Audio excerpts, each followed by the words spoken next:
tupo, sikumaanisha ati tumeitatua kabisa, lakini kwa majaliwa tumepata angalau njia moja ama nyingine ya kuweza kufikia wewe na kuweza kufikia mwingine.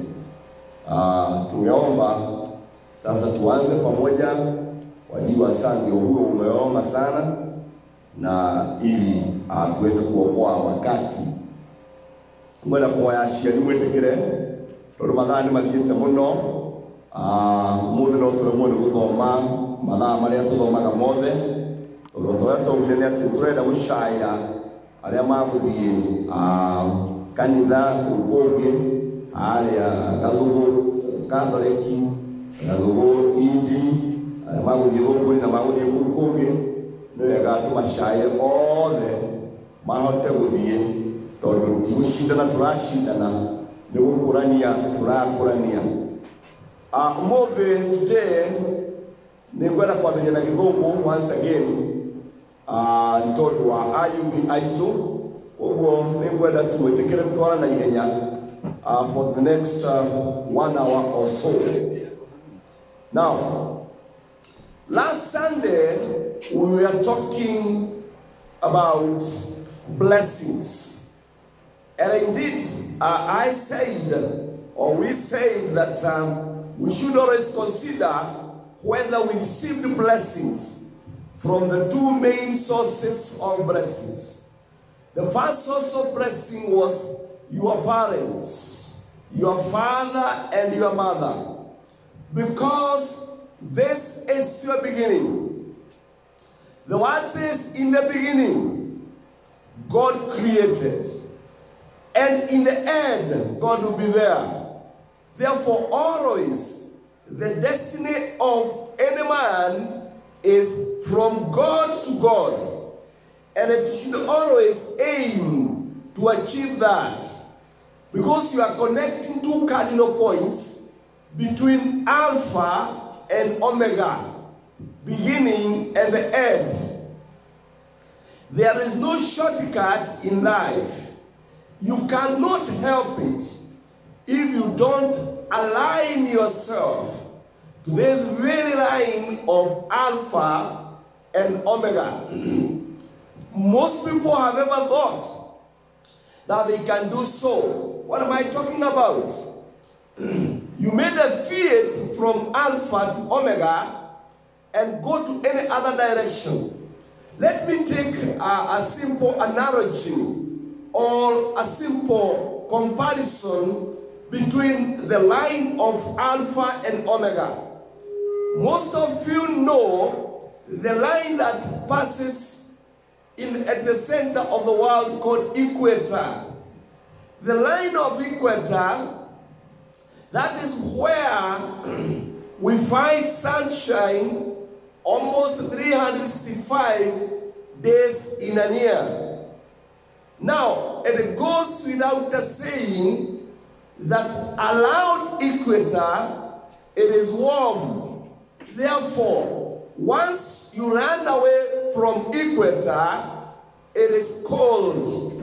If you go to North Pole, it is cold. If you go to South Pole, it is cold. Therefore, habitation or living in the Arctic Circle is cumbersome and difficult.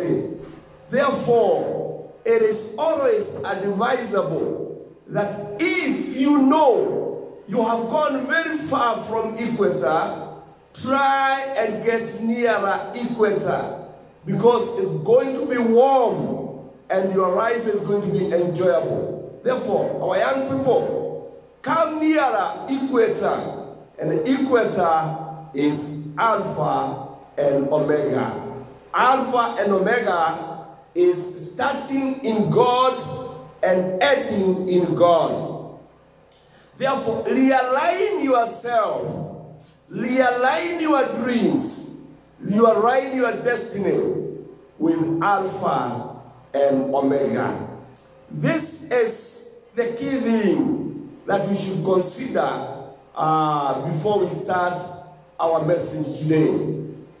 My sons, my daughters, brothers and sisters in Christ, let us now think about parenting in today's society.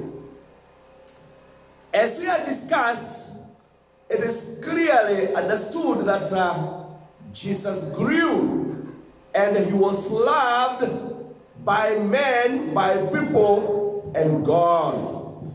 This is the key point. Growing in love of people, community, and growing in love of God.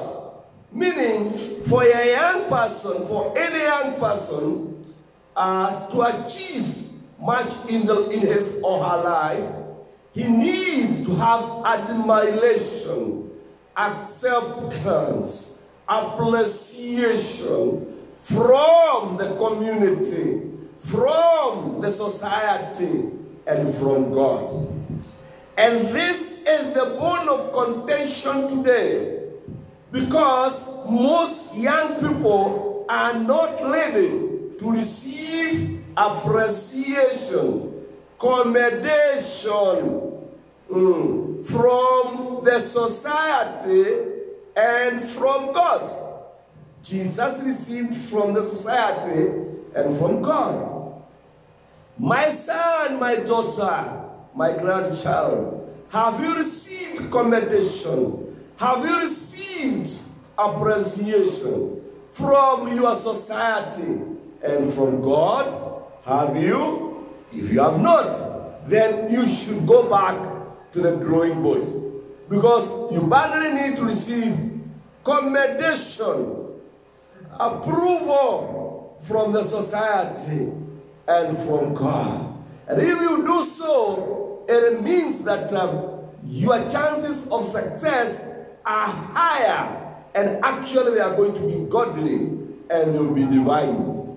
That is point number one that I would like us to understand and follow well. So many young people want to live their life without caring whether the society is approving that kind of life.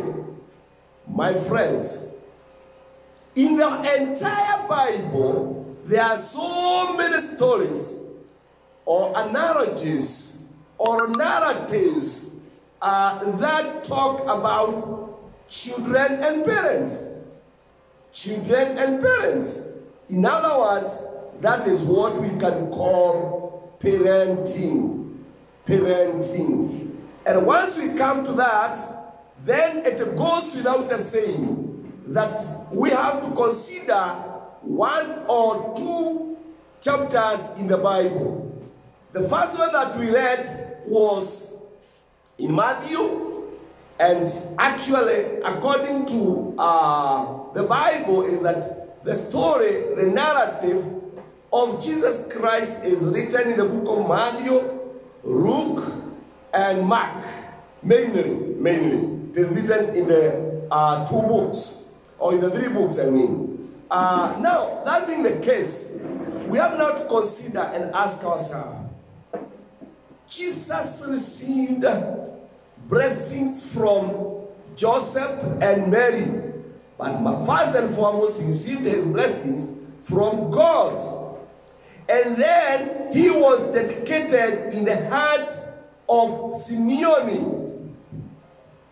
That being the case, that Jesus was dedicated in the hearts of Simeon, he grew with his heart attached, with his soul, with his mind attached to things of heaven, to everything that pertained to God. That is Jesus Christ. Because he had acquired a human body, he squeezed godliness, humbled godliness to fit in human body. Today we are supposed to squeeze our human passion, our human appetite, our human feelings to fit in godliness. And that is what we are supposed to do day in, day out. In the book of 1 Samuel, it is clear, and we are going to read 1 Samuel, chapter 1, verse 9, a few verses because of time. Now, if in case we get that, we can read verse 9. Let us read 1 Samuel chapter 1, verse 9.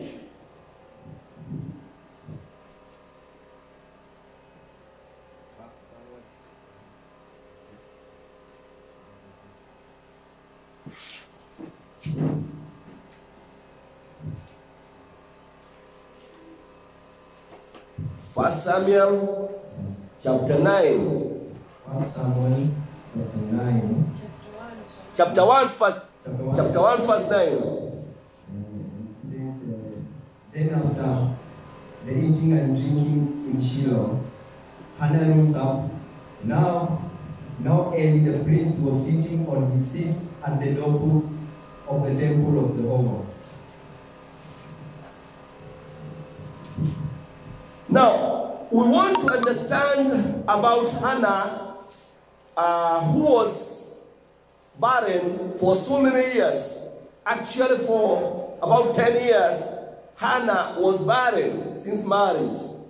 And even in case you go to chapter 2, verse 11, we can still read chapter 2, verse 11. We'll see the same Hannah in a different version altogether. Read. And Elkanah went to Ramah to his house, and the child ministered